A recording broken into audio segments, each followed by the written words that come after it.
இப்போ வந்து நம்ம காளான் பிரியாணி பண்ண போகிறோம். காளான் பிரியாணிக்கு காளான்லாம் க்ளீன் பண்ணி வச்சுருக்குது. 1.5 டம்ளர் அரிசிக்கு அரிசியில் கழிஞ்சு 3 டம்ளர் தண்ணி ஊற்றி வச்சுருக்குது. வெங்காயம், தக்காளி, கருவேப்பிலை, புதினா, பட்டை, கிராம்பு, பிரியாணி இலை, இஞ்சி, பூண்டு, பிரியாணி மசாலா, உப்பு தேவையானது. இப்போ வாங்க காளான் பிரியாணி செய்யலாம். எண்ணெய் நல்லா கொதிச்சது பிற்பாடு பட்டை, கிராம்பு போடணும்.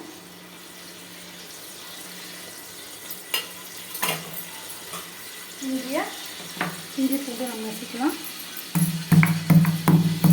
அந்த பக்கம் முட்டு வேந்துட்டுருக்கு. கொடுக்கல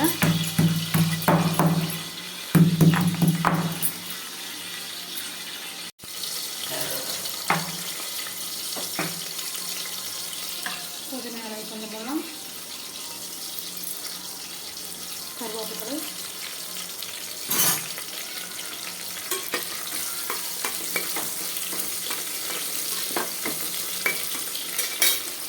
பிரியாணி இலை,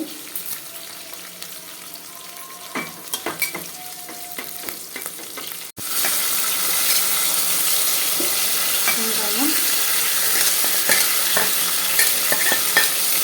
நல்லா வதங்கணும்.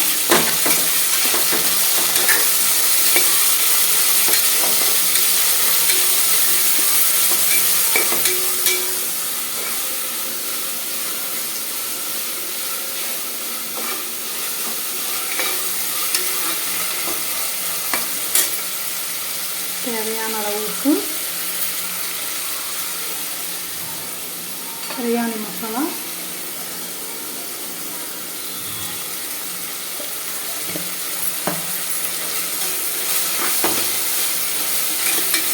அவ்வளோலாம் எடுத்து க்ளீன் பண்ணி வச்சுருக்குது. இது ஒரு 1.5 பாக்கெட் காளான், 1.5 டம்ளர் அரிசிக்கு 1.5 பாக்கெட் காளான் கணக்கு வச்சு நம்ம போட்டுருக்குறோம். இது நல்லா வதங்கட்டும்.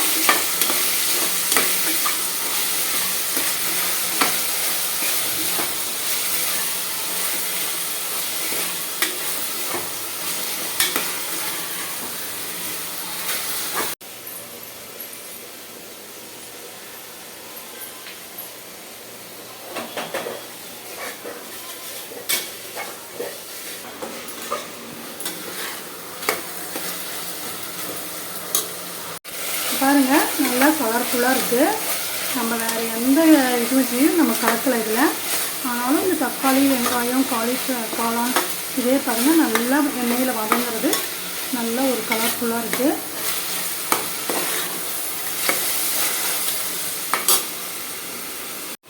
ஒன்றரை டம்ளருக்கு 3 டம்ளர் தண்ணி அளந்து வச்சுருக்குது.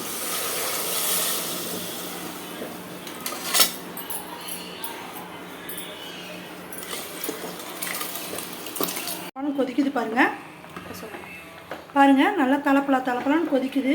இப்போ நம்ம என்ன போகிறோம்னா கொத்தமல்லி தலையும் கருவேப்பிலையும் இதில் ஆட் பண்ணிக்கிறோம். ஆட் பண்ணிவிட்டு நம்ம உப்பு காரம்லாம் கரெக்டாக இருக்குதான்னு பார்த்துட்டு மூடி வைப்போம். ஒரே விசில் வந்தோடனையும் நம்ம ஆஃப் பண்ணிப்போம்.